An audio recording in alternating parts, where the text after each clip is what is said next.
Welcome to biology classes by Rupesh sir.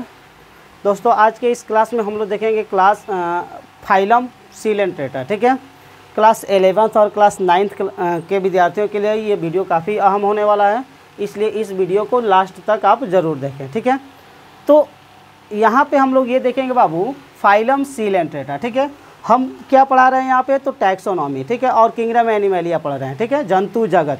और जंतु जगत को हमने बताया था कि बहुत सारे संघों में बांटा गया, बहुत सारे फाइलम में डिवाइड किया गया है। ठीक है, तो किंगडम एनिमलिया का हम लोग डिवीज़न देख रहे हैं कि कौन कौन से फाइलम इसमें इंक्लूड किए गए हैं। ठीक है, तो आज हम लोग देखने वाले क्या बाबू, फाइलम सिलेंट्रेटा। ठीक है, फाइलम सिलेंट्रेटा के बारे में बताया जाता है कि सिलेंट्रेटा संघ की स्थापना, ठीक है, इस फाइलम की स्थापना ल्यूकार्ट ने किया था। ठीक है, ल्यूकार्ट ने इस संघ की स्थापना कब किया था बाबू, तो 1847 ईस्वी में। ठीक है, 1847। तो 1847 ईस्वी में ल्यूकार्ट ने इस संघ की स्थापना किए, यानी सिलेंट्रेटा संघ की स्थापना किए। आप लोगों को बताया गया होगा बाबू कि जो अरस्तु है, ठीक है, अरस्तु ने इस सिलेंट्रेटा संघ को कौन सा नाम दिया, तो चलिए यहाँ पर अरस्तु का नाम भी लिख दे रहे हैं, अरस्तु। ठीक है, अरस्तु ने इस सिलेंट्रेटा के बदले एक शब्द यूज किया जिसको नीडी कहा गया। क्या कहा गया बाबू, तो नीडी।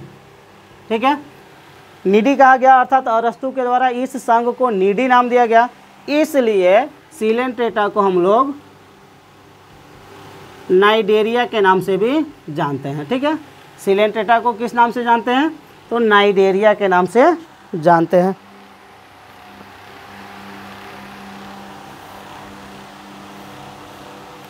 अब देखो, बताया जाता है कि ये जो सिलेंट्रेटा संघ है, सिलेंट्रेटा संघ की स्थापना ल्यूकार्ट ने 1847 ईस्वी में किया और अरस्तु ने इस सिलेंट्रेटा को नीडी कहा और नीडी के आधार पर इसको नाइडेरिया कहा गया। ठीक है, तो सिलेंट्रेटा संघ को हम लोग नाइडेरिया के नाम से भी जानते हैं। अब बताया जाता है कि ये जंतु जो होते हैं जलीय होते हैं। ठीक है, ये जंतु क्या होते हैं बाबू, जलीय होते हैं, अर्थात सिलेंट्रेटा संघ के जितने भी सदस्य होते हैं सब क्या होते हैं, तो एक्वेटिक होते हैं। ठीक है, जलीय होते हैं और दोनों प्रकार के जल में पाए जाते हैं। ठीक है, अर्थात फ्रेश वाटर में भी पाया जाता है और साथ ही साथ किस में पाया जाता है बाबू, तो मैरीन वाटर।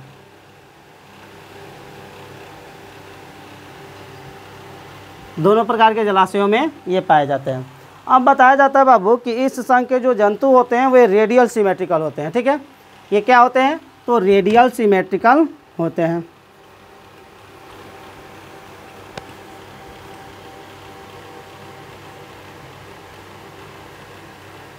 और रेडियल सिमेट्रिकल मतलब आर्य सममित होते हैं। ठीक है, आर्य सममित।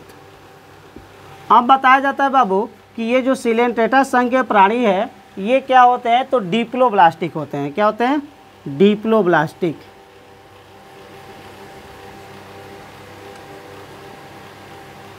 डिप्लोब्लास्टिक का मतलब क्या बाबू, द्विस्तरीय। द्विस्तरीय का मतलब कि इनमें जनन परत दो रूपों में पाया जाता है, एक्टोडर्म और एंडोडर्म।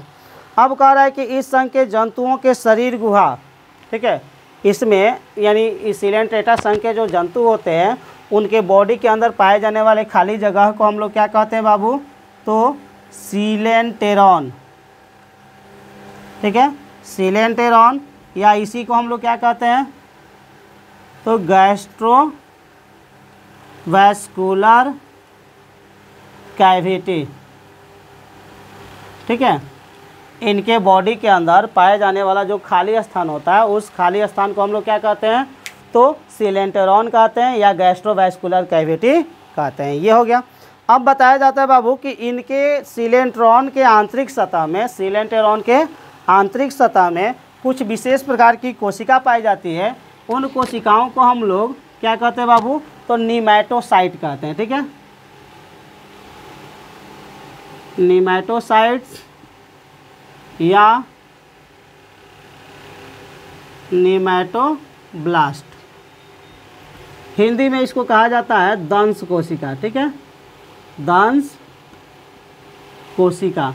याद रखिएगा, क्वेश्चन ऑब्जेक्टिव पूछता है कि निमेटोसाइट्स किस में पाया जाता है। निमेटोसाइट या निमेटोब्लास्ट जो होता है वह किस प्रकार के जंतुओं में पाया जाता है, ठीक है। तो ये हो गया निमेटोसाइट, जो गैस्ट्रोवैस्कुलर कैविटी या सीलेंट्रॉन के आंतरिक सतह में पाई जाने वाली कुछ विशेष प्रकार की कोशिका होती है। और यह कोशिकाएं क्या करती है बाबू, तो सिलेंट्रेटा के आत्मरक्षा, ठीक है, सेल्फ डिफेंस में हेल्प करती है, साथ ही साथ इनको भोजन पकड़ने में भी हेल्प करती है, ठीक है। तो निमेटोसाइटिक जो सेल होते हैं उनका कार्य क्या होता है, तो उनका कार्य यही होता है कि वह सेल्फ डिफेंस कराएगी, अर्थात स्वयं की सुरक्षा कराने में हेल्प करेगी और साथ ही साथ उनको भोजन को पकड़ने में भी हेल्प करेगी, ठीक है। तो ये हो गया क्या बाबू, निमेटोसाइट। अब कह रहा है कि इस संघ के जंतुओं में क्या होता है, तो एक ट्राइएंगुलर माउथ पाया जाता है, ठीक है। इस संघ के जंतुओं में एक ट्राइएंगुलर यानी कहेंगे कि त्रिभुजाकार मुख पाया जाता है, ठीक है। इस संघ के जंतुओं में एक ट्राइएंगुलर माउथ पाया जाता है, ठीक है, ट्राइएंगुलर माउथ, ठीक है। इस संघ के जंतुओं में ट्राइएंगुलर माउथ पाया जाता है और उस ट्राइएंगुलर माउथ को हम लोग क्या कहते हैं बाबू, तो एस्टोमियम, एस्टोमियम कहते हैं, नहीं एस्टोमियम नहीं कहते हैं, उसको हाइपोएस्टोम कहते हैं, ठीक है, सॉरी, हाइपोएस्टोम, ठीक है। तो सिलेंट्रेटा या नाइडेरिया संघ के जंतुओं में जो त्रिभुजाकार माउथ पाया जाता है, अर्थात तीन कोना मुंह जो होता है, तिकोना मुंह मतलब तीन हिस्सों में बटा हुआ, अर्थात ऐसे त्रिभुजाकार तिकोना माउथ होगा ऐसे, ठीक है। तो उसी को हम लोग क्या कहेंगे, तो हाइपोएस्टोम कहते हैं। अब कह रहा है कि इनमें पीढ़ी का एकांतरण पाया जाता है, ठीक है, बहुत महत्वपूर्ण क्रिया होती है जिसको हम लोग क्या कहते हैं, तो अल्टरनेशन ऑफ जेनरेशन, ठीक है, अल्टरनेशन ऑफ जेनरेशन, पीढ़ी का एकांतरण। तो इस संघ के जंतुओं में पीढ़ी का एकांतरण होता है। पीढ़ी का एकांतरण एक बहुत महत्वपूर्ण क्रिया है, ठीक है। महत्वपूर्ण क्रिया कैसे है, तो इस संघ के जो जंतु होते हैं, अर्थात सिलेंट्रेटा संघ के जो जंतु होते हैं, उनमें जनन की जो क्रिया होती है लैंगिक विधि द्वारा भी होती है और अलैंगिक विधि द्वारा भी होती है, ठीक है। इसमें सेक्सुअल रिप्रोडक्शन भी होता है और एसेक्सुअल रिप्रोडक्शन होता है, अर्थात एक ही जनरेशन में दोनों जनन की क्रिया हो जाती है, ठीक है। जैसे इस संघ का एक सदस्य है ओबेलिया, ठीक है। तो ओबेलिया के दो रूप पाया जाता है, एक होता है पॉलिप और दूसरा होता है मेडुसा, ठीक है। तो पॉलिप से मेडुसा का विकास जो होता है वह एसेक्सुअली होता है, ठीक है। जैसे हम यहाँ पे लिख सकते हैं, ठीक है, मिटा दे थोड़ा सा, ठीक है। तो हमने क्या बताया बाबू कि ओबेलिया एक सदस्य है सिलेंट्रेटा का, ठीक है, ओबेलिया, ठीक है। तो इसमें क्या होता है, तो दो रूप पाया जाता है। क्या रूप पाया जाता है, दो रूप, एक होता है पॉलिप और दूसरा क्या होता है बाबू, मेडुसा, ठीक है, पॉलिप और मेडुसा। तो बताया जाता है कि पॉलिप से मेडुसा का विकास जो होता है वह किस विधि द्वारा होता है बाबू, तो एसेक्सुअल, और फिर इस मेडुसा से किसका विकास होता है, तो पॉलिप का विकास होता है।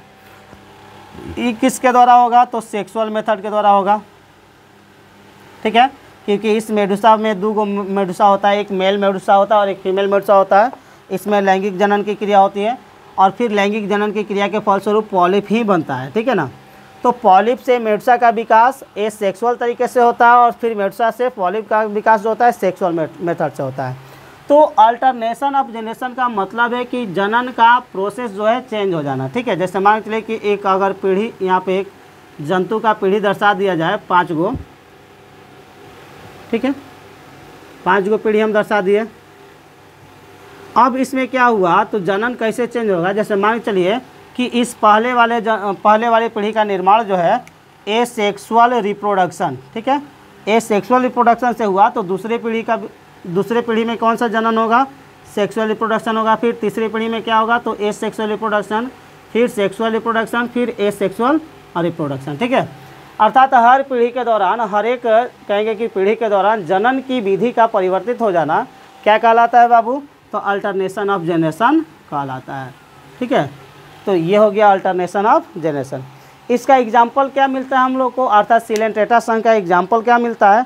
तो सिलेंट्रेटा संघ में कौन कौन से सदस्य आते हैं? सिलेंट्रेटा संघ में कौन कौन सा सदस्य आ जाता है? तो आ जाता है क्या बाबू? तो हाइड्रा, एक यहाँ पे लिखे थे ओबेलिया, दूसरा ऑरेलिया, ठीक है,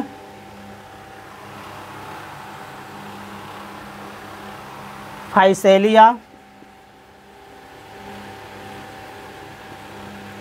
ऑरेलिया को जेलीफिश के नाम से भी जाना जाता है। ठीक है, तो ये हो गया एग्जाम्पल, ठीक है, इस संघ का। ठीक है, एग्जाम्पल जो है ये हो गया। तो हमने आज क्या कवर किया बाबू? तो सिलेंट्रेटा अर्थात नाइडेरिया। तो ये वीडियो कैसा लगा हमें कमेंट में ज़रूर बताएं, और साथ ही साथ लाइक करने के बाद ज़्यादा से ज़्यादा शेयर भी करें। धन्यवाद।